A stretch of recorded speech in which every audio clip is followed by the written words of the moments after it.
Hello, this is Robert Mansour, and we're going to spend a few moments talking about the estate planning questionnaire. This particular video discusses the estate planning questionnaire for a single person. If you've reached this form, you've probably already been to my website and clicked on the Get Started page and downloaded the form for a single individual. So the first section up here talks about, providing accurate information and doing your very best. The truth is that you may not have all the answers, but just do your very best, see how far you can get, and then we will discuss those things during our first meeting, and we'll fill in any holes that we have to fill in. So just do your best. Don't be discouraged if you don't have all the answers. The more information you provide, the better, of course. The next section is Section A, where you provide all your personal information. What is most significant here is how you want your name to appear in the documents. So, if you have a really, really long name, you may not want to use the entire long name. Maybe you want to use a middle initial or something so that when you come to sign your documents, you don't have to sign the full long name every single time.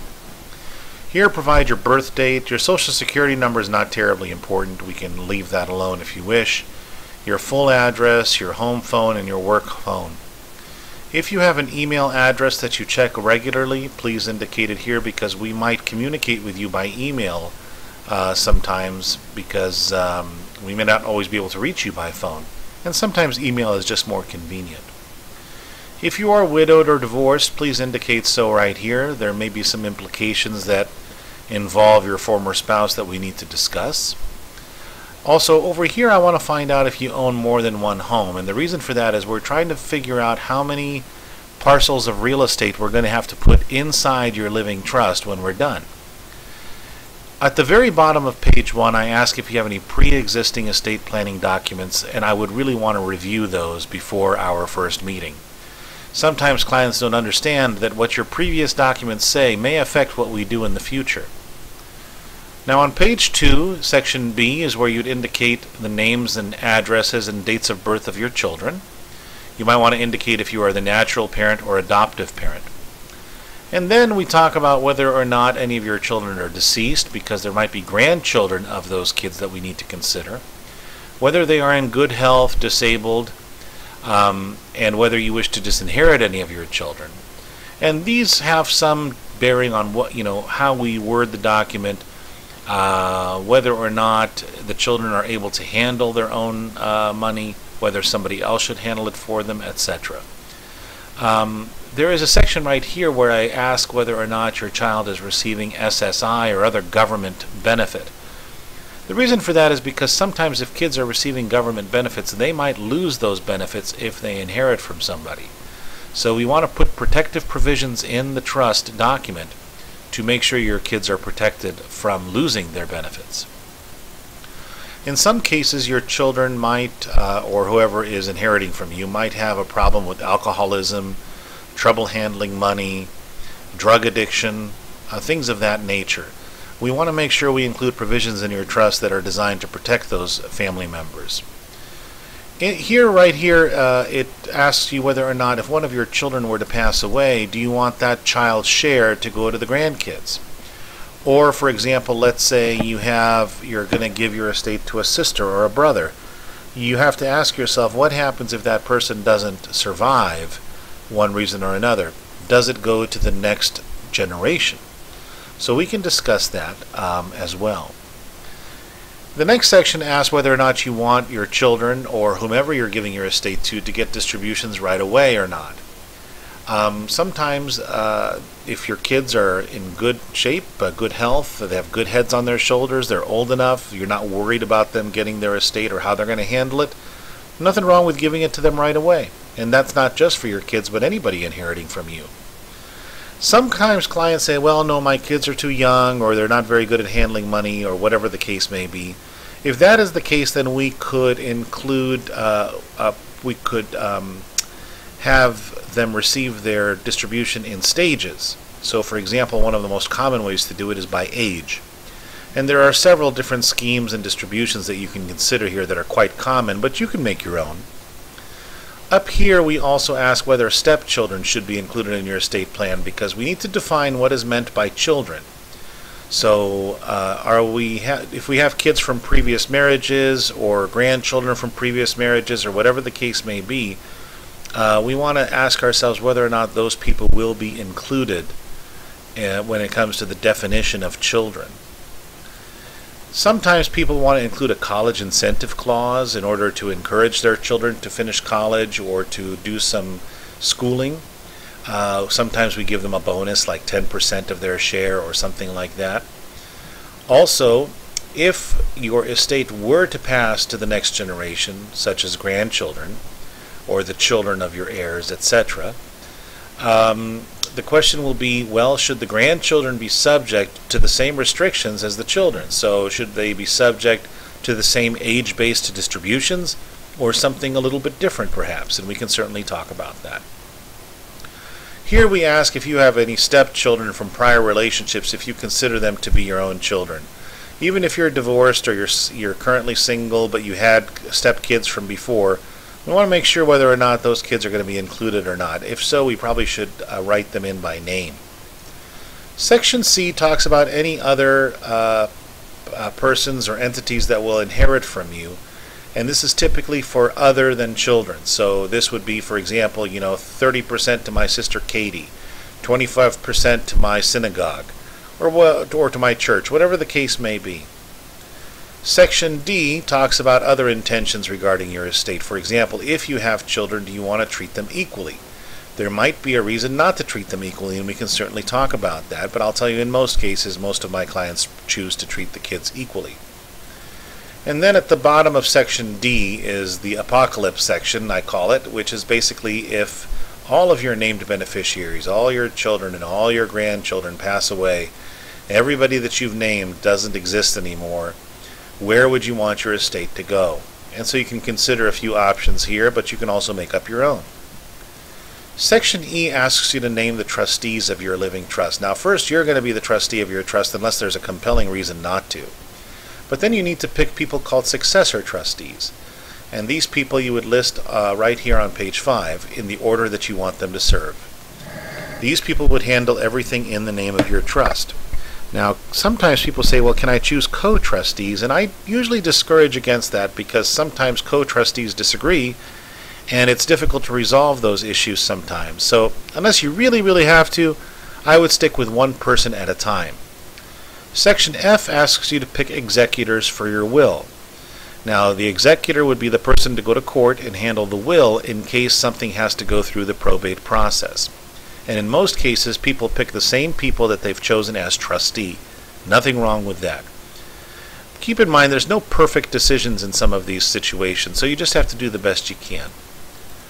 Section G is about guardianship information, and this is where you would write down any guardians for any minor children that you have. So if you have children who are under the age of 18, they're not really adults yet, according to the law, so you have to choose somebody to be their legal guardian. And this can sometimes be different than your trustee. It just depends how you want it set up.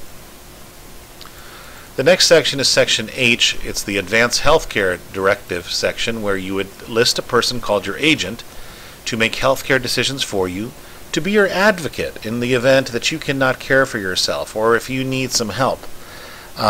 This is not just pull the plug kind of language. This is someone who can help obtain medical records, move you from one facility to another, hire and fire doctors, consent to surgery, so many other things that a solid healthcare directive can do. I also choose generally to make the healthcare directive effective immediately unless my client wants something different.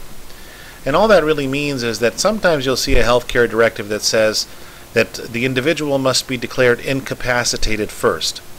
That's fine if you have real concerns about the agents, but generally speaking, that's a hurdle that you may not want your family to jump through.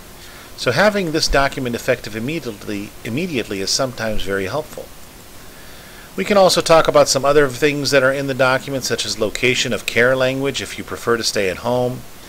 Also, under this section right here on page 7, you indicate whether you want your life to be prolonged as long as possible, or number 2 here, whether you don't want any extraordinary measures taken simply to keep you alive. And section 3 here talks about if you want nutrition, hydration, medication, or medical treatment for the alleviation of pain or discomfort. Sometimes providing nutrition and hydration and medication, etc., can actually prolong the life of the individual.